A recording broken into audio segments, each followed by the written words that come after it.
Mincha today will be at 6:10. Zman Mincha will be at 7:40.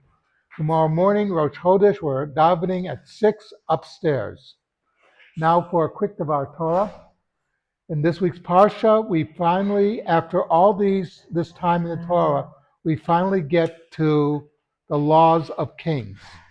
And it's a very short passage in the Torah.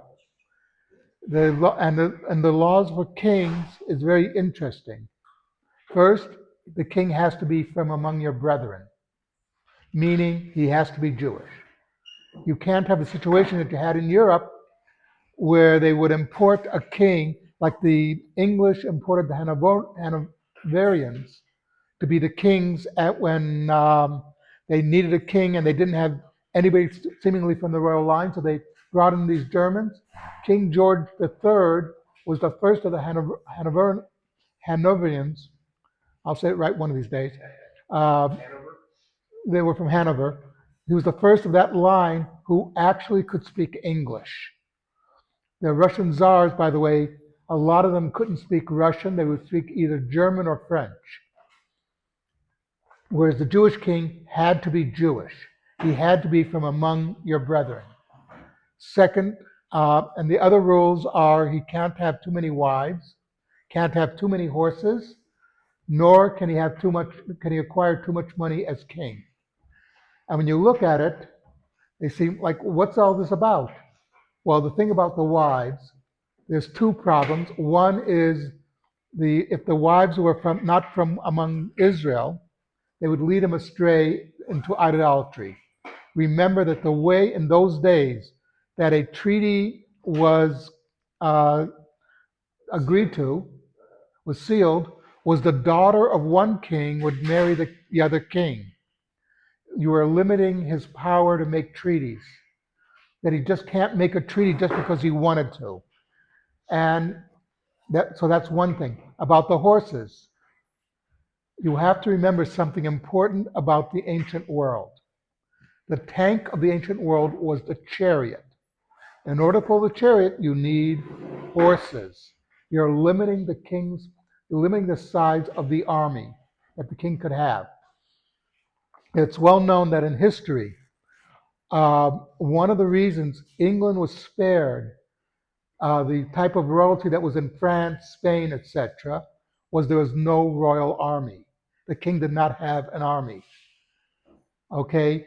There's a Royal Navy, a Royal Air Force, but there's no royal army. So, in other words, you're limiting the power of the king because you want to make sure that he does not abuse his power. And the thing about not acquiring too much money as king, very simple. How does the king get money? Through taxes. The king should not overtax the people. You have to pay taxes for the running of the government, for good maintenance of the roads, etc. But beyond that, no. And as we all know, in the story of the upcoming civil war among Jews, after the death of Shlomo, there was a civil war, and the main grievance of the northern tribes was the taxes were too heavy. When they went to the heir apparent and said, your father laid heavy taxes on us. And he said, if you think my father was bad, wait till you see when I'm done. And that drove the northern tribes to split. That was the issue. So in other words, the Torah is giving warnings limiting the power of the king. And the basis, by the way, of the limiting the power of the President of the United States is actually based on this passage. That the founding fathers were very much afraid the president would have too much power.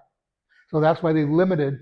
And also, you notice, in the U.S. Constitution, it says the president has to be a natural-born citizen. Huh? Well, no, not that he had to be born in the United States. He had to be a natural-born citizen. So that's why John McCain was born in Panama, was able to run for president.